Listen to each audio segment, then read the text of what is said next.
talking with Harvey Kaye. He is a professor at University of Wisconsin Green Bay. He is also the author of several books, but the most recent of which is Take Hold of Our History, Make America Radical Again. So I guess we can start by just talking about the book, how it, sort of frames American history. It's much more radical than people sort of think about it, especially on the left. So take it away. Take it away. Okay, so I'll just say that if anybody's interested in picking up a copy, it's Take Hold of Our History, Make America Radical Again.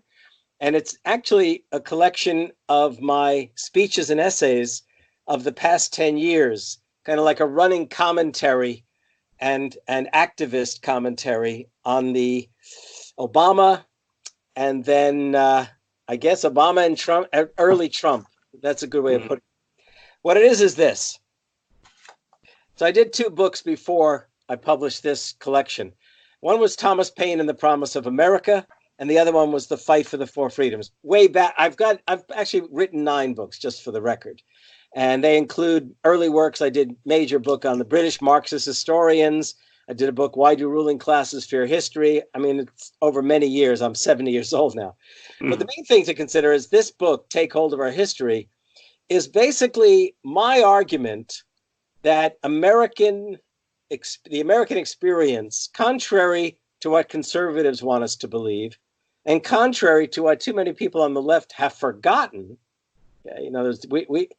leftists generally have forgotten this fact, the American experience is a radical one. I mean, undeniably, we have a story and a history of exploitation, oppression, of tragedy and irony, but that's not limited to the U.S. No, but it's not absolutely not limited to the United States. And the other thing is that if you really do think about the story of the United States, it was founded in a revolution, not a revolution created by a bunch of planters and lawyers and merchants, but a revolution created from the bottom up by farmers and artisans, and indeed slaves and women. I mean, Americans in all their religious and ethnic and racial diversity. And the revolution itself involved a promise, first of all, inspired by Thomas Paine's pamphlet, Common Sense. The most fundamental line in that pamphlet, which really made people think, is, of course, the cause of America is the cause of all mankind. But then, even more so, we have it in our power to begin the world over again. And it was those kinds of words which led Americans themselves to demand that the Continental Congress declare not only independence, but in favor of equality, liberty, and the pursuit of, liberty. And life, liberty. You know where I'm going. I mean, I don't want to recite the whole Declaration. So this was a revolution that, for all of its faults and failings, was a revolution in pursuit of that promise that Paine himself incited or inspired, and that Jefferson and the founders, in essence, inscribe into the American experience. And when you look at the American story, it's generation upon generation of both newcomers and native-born Americans who lay hold of that promise and in diverse struggles pursue it, okay? They pursue the idea of we the people, and not only to expand who the people are, but also to expand the powers of the people. You know, this involved at the beginning Christian evangelicals who were decidedly radical. They wanted, ironically maybe, today, separation of church and state. Right. They didn't want the state to destroy their religion. Exactly. I mean, Baptists and Methodists and Presbyterians did not want to pay taxes that might end up in the coffers of Anglican churches, what we think of today as the Episcopal Church. Right. And by the way, I mean, needless to say, when Paine himself first promotes the idea of separation of church and state, it not only appeals to Baptists, Presbyterians, and Methodists, it also appeals to Catholics and Jews who were not insignificant in Savannah, Georgia, in South Carolina, in coming north, Philadelphia, New York City, in Boston, and places like that. And then huge subsets of folks that are from all religions. Right. I mean, the one thing about that really struck Thomas Paine when he arrives from England in 1774 is the diversity of Americans, the diversity, especially of religion, because all he knew of it previously was the state church in England. And his own father had been a Quaker, and he arrives in Philadelphia and realizes that these Americans are getting along despite the diversity of their faiths. So, okay. Right. So, And other previous, I beg your pardon. So, no, you go ahead. I want to hear you too. And previous, revolutions, or you could say, if you think of like the English Civil War, is a large basis of the conflict where we have, different, forms of Protestantism that are fighting with one another. Yep. Where the Puritans up against the Anglicans. Yeah, exactly. And in fact, often their very radicalism was based on diverse interpretations of salvation and where was God in all of this. Yeah, the whole Reformation is bad. So in any case, when I based on all these works that I was writing, various things occurred to me. Number one, that we on the left have too readily turned our back on the radicalism that is America. Okay, that's first. Not only the fact that we've generally forgotten the generation upon generation of radicals, let's say evangelical Christians, religious free thinkers, abolitionists, women's rights activists, labor unionists, populists, progressives, socialists, communists, anarchists, peace activists, civil rights activists, on and on and on, okay? So not only have we generally failed to remember those, and by the way, if we don't remember those kinds of movements and the things I'm about to mention, we're never going to be able to explain why it is that in every generation, Americans do in fact rediscover who they are. So for better or for worse. For better or for worse. The other thing is, and this is really important, to me, this is the thing that we really don't often recognize. If we think about when Americans have been confronting what I would call mortal crises, okay, say in the 1770s, in the 1860s, in the 1930s and 40s, and then again in the 1960s, seemingly less so than perhaps the Revolution, the Civil War, and the Depression and World War II. But when we've confronted these crises, what we fail to remember, or we're made to forget, is the fact that we transcended those crises. We defeated our enemies, even if we left a hell of a lot undone, even if there were tragic consequences. We defeated our enemies. We transcended the crisis by making America radically freer, more equal, and more democratic. The revolution involved the makings of a democratic republic. The Civil War could never have been won if, in fact, Black slaves and Northern workers and farmers had not realized that the only way to win the war was to end slavery. Slaves pushing north to the Union lines, Union soldiers who were farmers and workers from the North, realizing the true horror of slavery. Lincoln himself says it. I open the book with a Lincoln quote. Fellow citizens, we know what we must do. He said this in December of 1862. And what he basically says is, we know what we must do, and I'll add words to it. We know what we must do to win this war. We know what we must do. The whole world knows what we must do. We must end slavery. And what's really significant is when he says, we must end slavery not only for the slave, but also for ourselves. There's a mutuality of interest in all of that. So in essence, got the revolution, then you've got the Civil War, which is a new revolution in many ways. And then the 1930s, we'd made a mistake for years in assuming that FDR set about to save capitalism, when what he really did was he worked with labor unionists and housewives movements and others to save democracy. Right. He would have like CEOs of corporations arrested for not complying with labor laws and things like that. and moreover, I mean, the financiers and the big capitalists, they hated Roosevelt because they realized full well that every initiative that he proposed was not only to try and create economic recovery, it was also literally to enhance American democratic life. There was no social safety net before none whatsoever. Other than maybe churches, and they were bankrupted by the Great Depression. So Roosevelt, even at the beginning in the National Industrial Recovery Act, builds in labor unionism. And however much it's not successful, the first initiative, he later signs the National Labor Relations Act. They create the Social Security Act. They create the Works Progress Administration, which both engages Americans' labors to fight the Depression, but it also literally transforms the American landscape, building parks and libraries and schools. I mean, really, if people look around they might, and go into a post office in their local community, or they go out to the park, they might well discover that it's Roosevelt's programs that enabled those creations and Americans' labors. And then, as I said, he empowered working people. In fact, there's a moment in 1935 where he actually tells Americans that new laws alone will not bring the millennium. Which is to say, you're going to have to struggle, even when we have the laws, you're going to have to struggle to make sure that those who have power and wealth don't keep you from practicing the rights that those laws afforded you. No, I mean, it was a radical, almost revolutionary moment in American history. And then, of course, we fought fascism in World War II.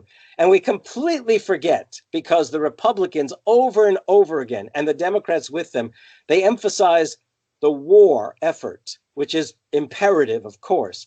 But we were made to forget that the greatest generation from 35 to 65 was probably the most progressive generation in American history. From Social Security and the National Labor Relations Act to civil rights, voting rights, EPA, OSHA, the consumer protections. I mean, over and over again, this was a generation, for all of its faults and failings, terrible faults and failings, nevertheless was more progressive than any other generation. And nobody's perfect. What's that? Nobody's perfect. Nobody's perfect. Thank you. Exactly. Nobody's perfect. Other than maybe you and me on this show, right? Oh, I mean, of course. There's a lot that you went through there, and I really wanted to kind of zero in on like one little phrase that you mentioned was that we forgot, or we were made to forget, our history. Now, can you sort of explain what you mean by we were made to forget specifically? Okay. Well, think about the diversity of cultural programs that the rich, the corporate rich, conservatives, and neoliberals have been happy to sponsor. I'm just talking contemporarily. Mm-hmm. Okay, they seek to control school curricula. Oh yes, okay? Oh boy, do they! I wrote a whole book about how they've sought to control the history and social studies teaching. It was a book called "The Powers of the Past," published in 1971. And someone who sits in a social studies classroom regularly, I don't teach it myself, but I work with special education students in there. Oh my God, it's dreck. Well, if you look at the last piece in the book, "Take Hold of Our History," I mention that not just several years ago, there was a school board election on Jefferson. I know you're in Jefferson Parish. This was in Jefferson County in Colorado. And a conservative school board took over and decided that they were going to end the advanced placement classes because national right-wing organizations claimed that the AP exams were anti-American, that they weren't emphasizing the right things. Yeah, so they decided they were going to ban the AP in the high schools. Well, the students, they had the American spirit. They organized. They set up a website. They garnered a massive petition drive. One day they came in dressed up as American radicals. And at a certain hour of the day, they all left the school. Okay. Now, one would have thought that they made an impression. The point is, they made an impression on the conservatives who refused to change the curriculum. Right. Exactly. But the fact is that I think in many ways they metaphorically did what we need to do. We need to outfit ourselves in the American radical tradition and remember that at fundamental moments, we found our way through the crises we face by transcending, and by making America freer, more equal, more democratic. But to go back to this, Ronald Reagan is a good example of somebody who hijacked American history. Mm-hmm. Okay, so I'll make America great again. I'll use it. Yeah. Well, in fact, people may not realize "Make America Great Again" was Reagan's words that Trump lifted. Trump poached. Okay. I mean, Reagan was a right winger, but he knew limits. Okay. He knew limits because he himself came through the New Deal and World War II, as much as he despised the New Deal as a later politician. But here's the thing. In 1980, when Reagan ran for president and won first the nomination and later the presidency, he stood before the Republican National Convention and the American people by way of television. And he gave a speech that actually shocked the hell out of conservative columnists, especially George Will, the foremost columnist in the Washington Post. George Will could not believe the audacity that Ronald Reagan was quoting in his acceptance speech Thomas Paine and Franklin Roosevelt. He also quoted Abraham Lincoln. And why was he doing that? He literally was poaching the most radical words in some cases of the three heroes of the American left and the American working class. It was a brilliant hijacking of history. Yeah, if you can't beat them, go off them. Or as the Marxists would say, appropriate them, right? Yeah, appropriate, yes. Yeah, appropriate. Yeah, exactly. Yeah, so, and he carried this through. In fact, then I guess it was 1984, he was speaking at Eureka College. That was his alma mater, by the way. He was speaking there, and he basically said something to it's in the book. He talks about the fact that Americans learned in the revolution about, the evils of government and the evils of statism. And he said, but we've forgotten all of that, and we've allowed all these, these state-led programs to come into being. He literally defecated all over the achievements of his own generation. Right. And then and somehow using the words of a New Deal to dismantle the New Deal. Yes. And then, bizarrely, you might say, just a few months later, he goes to Normandy for the 40th anniversary of D-Day, World War II D-Day. And he praises the greatest generation for the war effort, having just literally denigrated them for all of the accomplishments of the 30s and the 60s. Yeah, well, they're great because of this and not because of that. Well, look, and then there's always, Reagan wrapped himself in the flag, which FDR himself talked about in 1936. He said they wrapped themselves in the flag, the conservative politicians and the corporate rich. They wrapped themselves in the flag, when in fact the flag stands for something utterly different than anything they want to pursue. And I love the line, actually, of Roosevelt, which I'm sure is in the book as well. He said, they claim that we want to overthrow the institutions of America. And I'm paraphrasing. Said, we want to overthrow those institutions that they control. We want to basically create the democratic America that we've been fighting for all these years. It's a much better way. Roosevelt himself, much better, but that's the point. Yeah, fundamentally, it's an anti-elite sort of a philosophy and approach. Anti-elite, democratic, bring people in. Right. Yeah. Now we see that today. I don't want to necessarily. I don't know if you want to jump into Bernie too quickly, but that's exactly where I was going. You read my mind, because there was a lot of controversy when Bernie was saying he was actually leaning into the democratic socialism thing that was initially thought to be a weak point, but he connected himself very closely, and I said that on I said that on this show. Him leaning specifically into the tradition of FDR is leaning into someone who is widely, even today, viewed as one of the best presidents in the United States. Absolutely. He's extremely popular. When asked, both historians and citizens say the three greatest presidents in American history were Washington, of course, the first, Lincoln, and FDR, and never changes. The only thing that changes is who gets first, second, or third place and all of that. Sure. By the way, can I just tell you, listeners, that I did my PhD at Louisiana State University? Hey, go Tigers! Okay, I was 3 years up in Baton Rouge. Would regularly try to get down to New Orleans, though our car wasn't very good. We were grad students, my wife and I. So the brakes didn't work very well, so we didn't want to subject anybody in New Orleans to us running them down. The potholes stop you. But I do want to say, when people say, "How did you like Louisiana?" I tell them, the music and the food are incomparable. Just for the record, okay? Just for the record. Cool. And then we can come back to FDR, okay? And Bernie. So there's actually a great opportunity to pause for station ID. You were listening to WHIV LP New Orleans 102.3. We have Harvey Kaye, professor at University of Wisconsin Green Bay on. We are talking about really we're having a wide-ranging conversation, but we are also bringing up the history of FDR, and also he has a book out called "Take Hold of Our History: Make America Radical Again." So we can actually continue this conversation about Bernie leaning into the FDR. Yeah, right. Yeah. Let me tell you, it's brilliant move. What year was that? I guess it was 2015. Because I was going back in my head to FDR, but let's stick to Bernie and talk about FDR in those terms. In 2015, I was thrilled when Bernie announced his candidacy. And I Mm. was thrilled because I had taken note of Bernie back in the 80s, early 80s, I believe it was, when he was running for mayor of Burlington and later would be going on to Congress. And I always said to myself, God, I wish I had an opportunity to vote for somebody like that.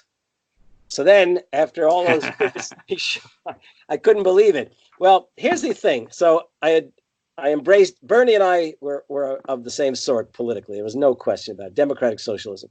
But it was annoying me no end that Bernie was failing to talk in 2015 about the American progressive and radical tradition, when I knew that his hero was Eugene Debs, the great labor leader and socialist of the turn of the century, late 1800s to 1900s. Yeah, And ran for president from prison. yeah, and I thought, Bernie, you got to talk about history. So then in October, or early November, actually, of 2015, he went to Georgetown University and gave a speech on democratic socialism, what I would generally call social democracy, but we'll call it democratic socialism following Bernie. And he literally reaches back and grabs hold of FDR and recites, essentially, the Economic Bill of Rights that FDR proposed in 1944. And I was overjoyed. I thought, here we go. This is going to be, look, I thought, even if Bernie can't win the nomination because of the Clinton machine preventing it, he'll begin to create a narrative that Americans can start to see themselves, can see themselves in American history, and realize that in the future, our task is to redeem America's promise and renew the struggle for freedom, equality, and democracy. And Bernie began to do that afternoon at Georgetown in Washington, D.C., and he left it behind. When he went back out on the campaign trail and in the primary debates against Hillary, he kept talking about Scandinavia. I got nothing against Scandinavia, but Americans needed to be reminded of the American story and who they are. Yeah. So, okay. It was all predetermined because the Clinton machine had the lock on what they called the super delegates. Yeah, and it's so easy to just say, oh, that's Scandinavia. That'll never work here, too. Right. Hillary actually said in one of the debates, this isn't Denmark. Yeah. This is the United States. Okay, but then in 2019, Bernie goes all out FDR. And I was overjoyed. Wow. So he starts talking about the New Deal and the making of a Green New Deal. He talks about the industrial democracy of FDR and workers' democracy if he's elected president. He talks about the Economic Bill of Rights of 1944 that FDR proposed, and he talks about creating a 21st century Economic Bill of Rights. And I thought, this time, even if we can't win, though I think we've got a better chance than ever, at least we're creating the narrative. We're taking back the story. We're taking back the story from Ronald Reagan, from the Bushes, from the Republican Party, from the neoliberals in the Democratic Party. We're going to remind Americans of who they are. And look, I've been right all these years, I discover. Americans are responding. They're responding. He's essentially, the mainstream media does not want to face the fact that Bernie speaks overwhelmingly strongly to young people, and even to people in their 30s, their 40s, and their 50s. People who feel beaten down, he tells them that they have hope. There's actually an affirmative way for folks to get engaged in the political process, as opposed to the sort of alternative, which is this sort of tunnel vision saying like, oh, we're the experts. We understand this. We'll take care of it. Right. And he doesn't berate the United States. He goes after the corporate powers that be. The millionaires and the billionaires. Moreover, however much he may occasionally refer to Scandinavia, what we're hearing now is the American story as he speaks it. And by the way, Alexandria Ocasio-Cortez, AOC, soon as she entered Congress a year ago, in her first major interview with, I don't know, it was either 60 Minutes or Anderson Cooper, one of those kinds of guys, she started reciting the story that I just have been saying for years. We are a radical nation. And she talked about Lincoln and she talked about FDR. I mean, it's Bernie in his late 70s and the likes of AOC and the squad, right? Mm-hmm. Who are talking to Americans in the way that Americans have yearned to hear. And I endorsed Bernie before Bernie even ran. Right, exactly.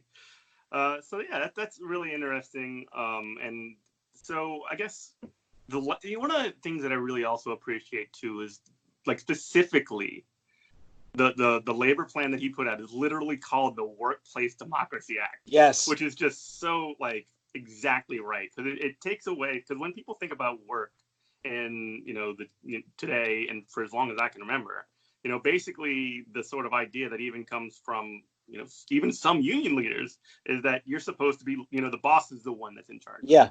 And you're on their turf no matter what, and we'll just see what we can do to fill around the margin. Well, you know what? I talk to my students about the expansion of rights and the struggle to expand rights. So there's the idea of civil rights, not to think of the 60s, but to think historically of the civil rights, which is rights of free speech, the right to own property, the right to be able to get up and move where you wish, the right to practice a religion of your choosing or no religion at all.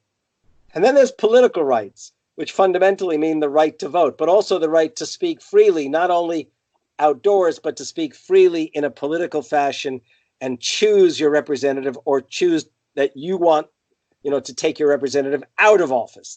Political rights. And then there's social and economic rights.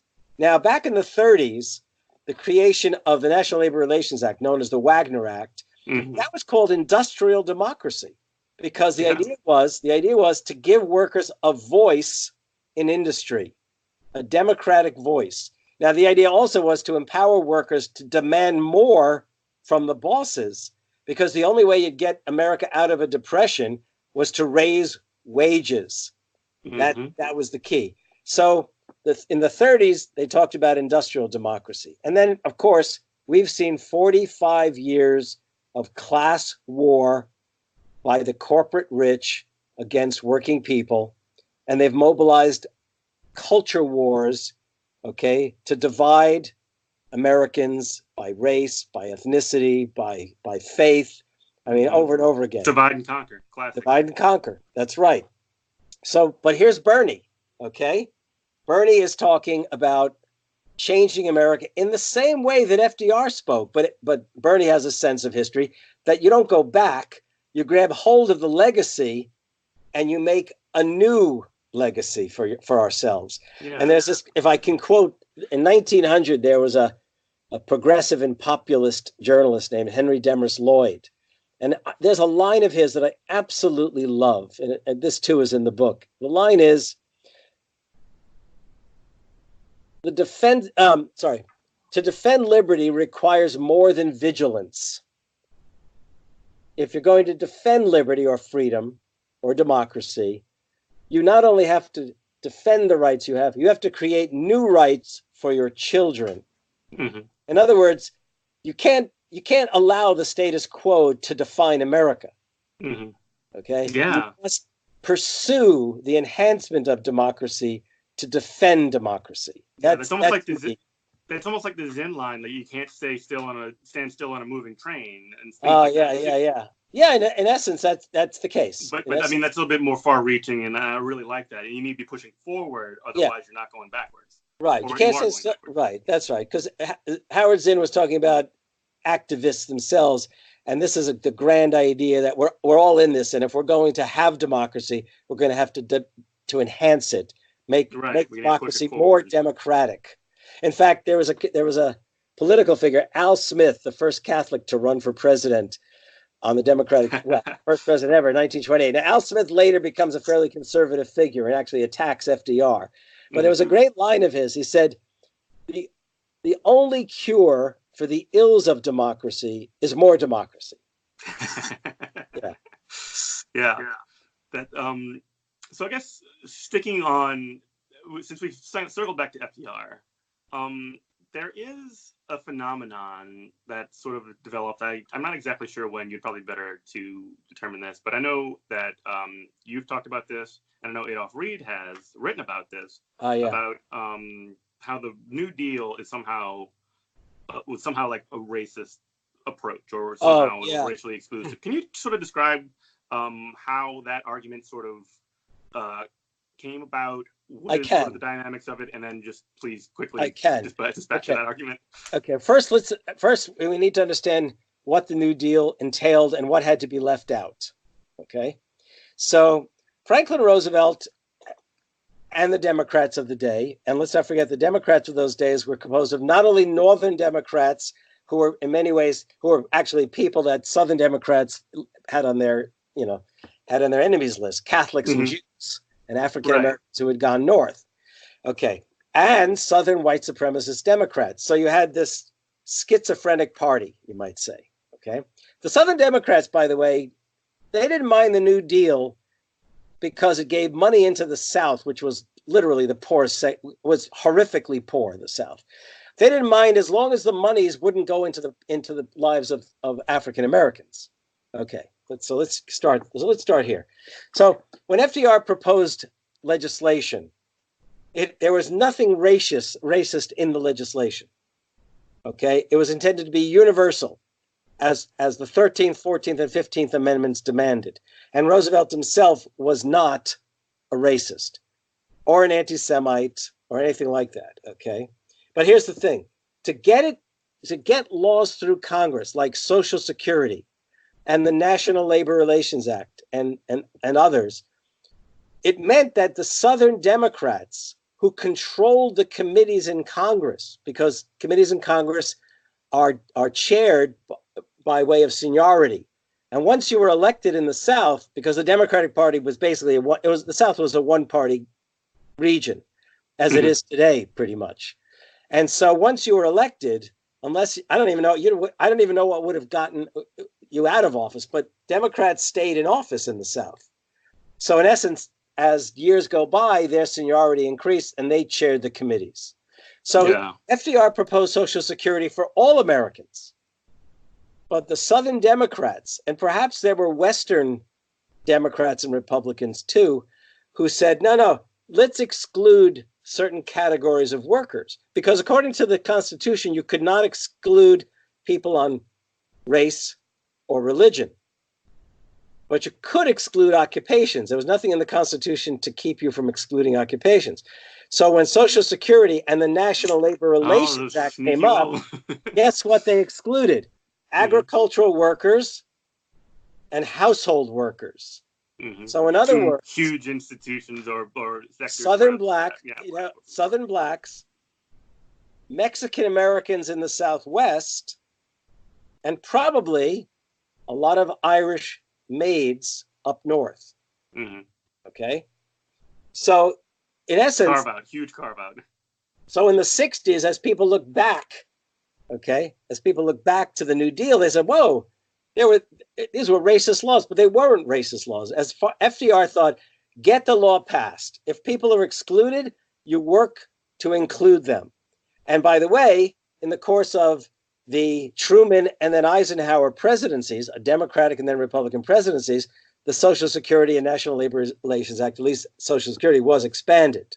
So that's one example. So the fact is, FDR couldn't control what the legislation would look like when it came out, but also it's the case that there were, for example, the Civilian Conservation Corps, the CCC, when that was enacted in 1933, which became a massive program of young American men, and in some instances, there were some camps for women, but young American men, their job was to go out and fight soil erosion and plant. I think they planted like 3 billion trees to help fight soil erosion around the country and the Dust Bowl in the Midwest.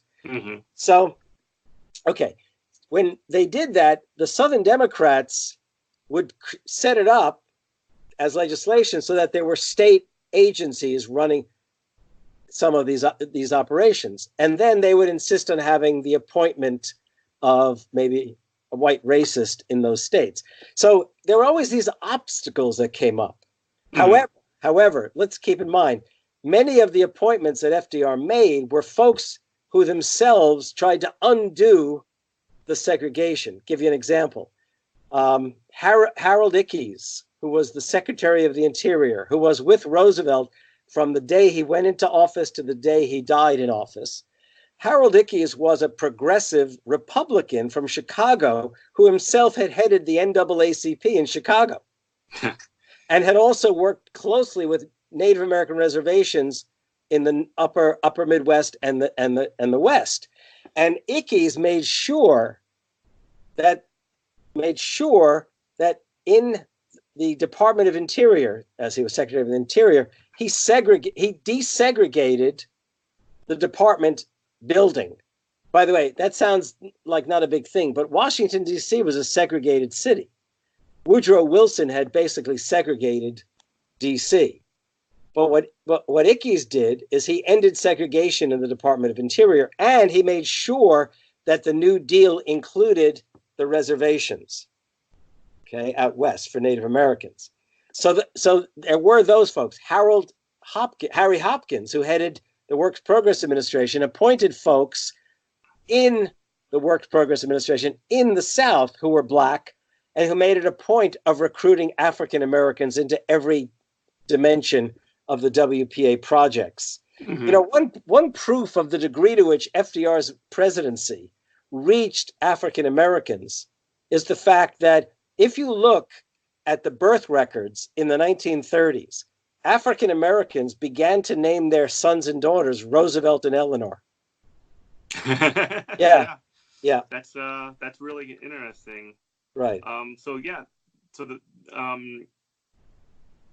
I guess kind of bring it in for the last 10 or so minutes. Okay. That we have you here for. I wanted to talk really quickly about sort of the. Sorry, Jeff. Give me 1 second. This is an important point given the politics today. Go ahead. When FDR died and Harry Truman became president, Truman's original intention was to fulfill the ambitions of Roosevelt.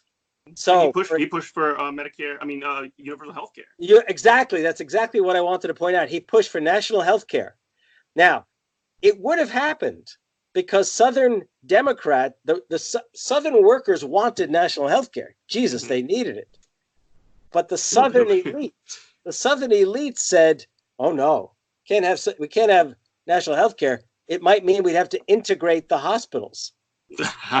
So if it wasn't for that racism, that unwillingness to desegregate Southern health care facilities, we would have had national health care. Mm-hmm. Wow. And we still don't have national health care other than sort of these partial programs, like Medicare. And Obamacare is not national health care. Oh, definitely no, that is a national giveaway. I mean, in a certain sense. I mean, in a certain sense, it is. It's good for those who had pre-existing conditions. Yeah, and it's the Medicaid good for college students because they can stay on their parents' plans if the parents have plans longer. But it was basically a Republican plan that Obama adopted to try to push it through. Yeah, just to say, check, got it done. Yeah. So I guess I wanted to talk a little bit about the sort of because we talk frequently, and this comes up in a sense on the show regularly in terms of the term neoliberalism. And that's something that's a very heavily used term, and it's used in a lot of different contexts, but it does mean a very specific thing. Yes.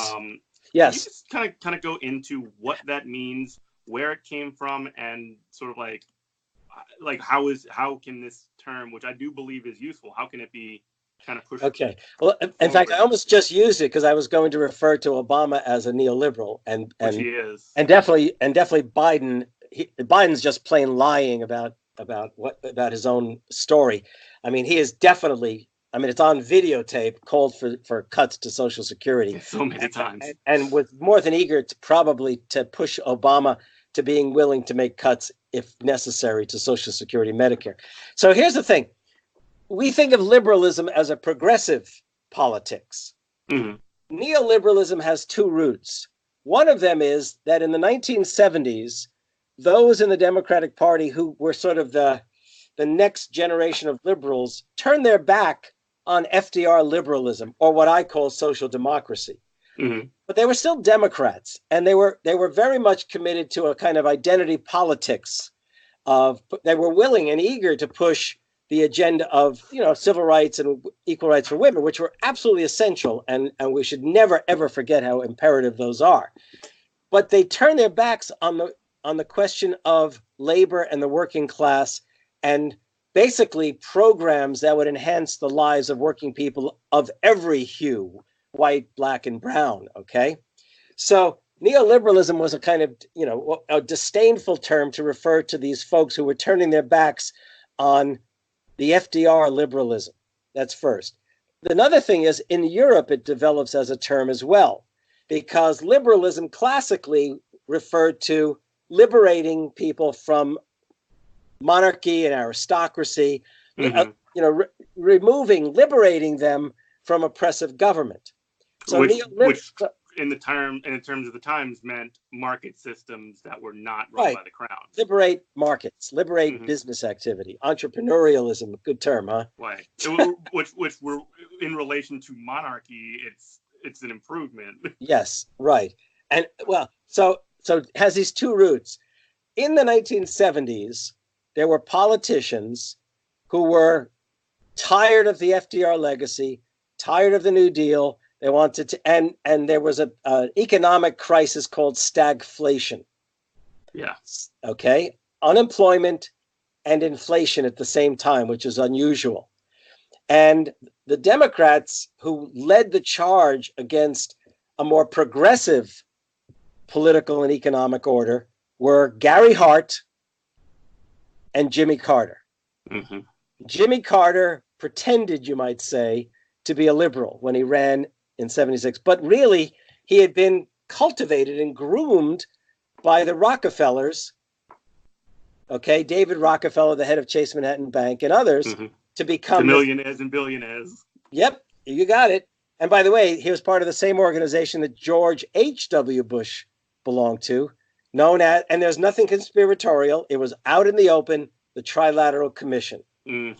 And their idea, and they issued a report in 1975, published by New York University Press, a major university press, called The Crisis of Democracy. And in this, they said, we have an excess of democracy. Imagine that. Yeah, imagine that. And they pointed out to who the culprits were. They referred to public employees, labor unions, poor people's movement, people of color, the women's movement, the liberal media, and liberal professors. All the good stuff. All the good stuff. They basically declared war on the 60s and the legacy of the 30s and the 60s. And Jimmy Carter was their champion. And not surprisingly, in 1978, Jimmy Carter turned his back on the entire agenda that had elected him. He refused to support labor law reform to enable workers to once again more readily organize in the South. Okay. Yeah. He turned his back on consumer protection that Ralph Nader had been pushing. And he pursued the deregulation of finance and the deregulation of transportation. Yeah, to say nothing in foreign policy. Well, and he actually in foreign policy was considered a very liberal guy. He invested heavily in giving back the Panama Canal. Yeah, that's true. But refused to do anything about the needs of workers. Okay. And so basically, he's the champion of a neoliberal politics.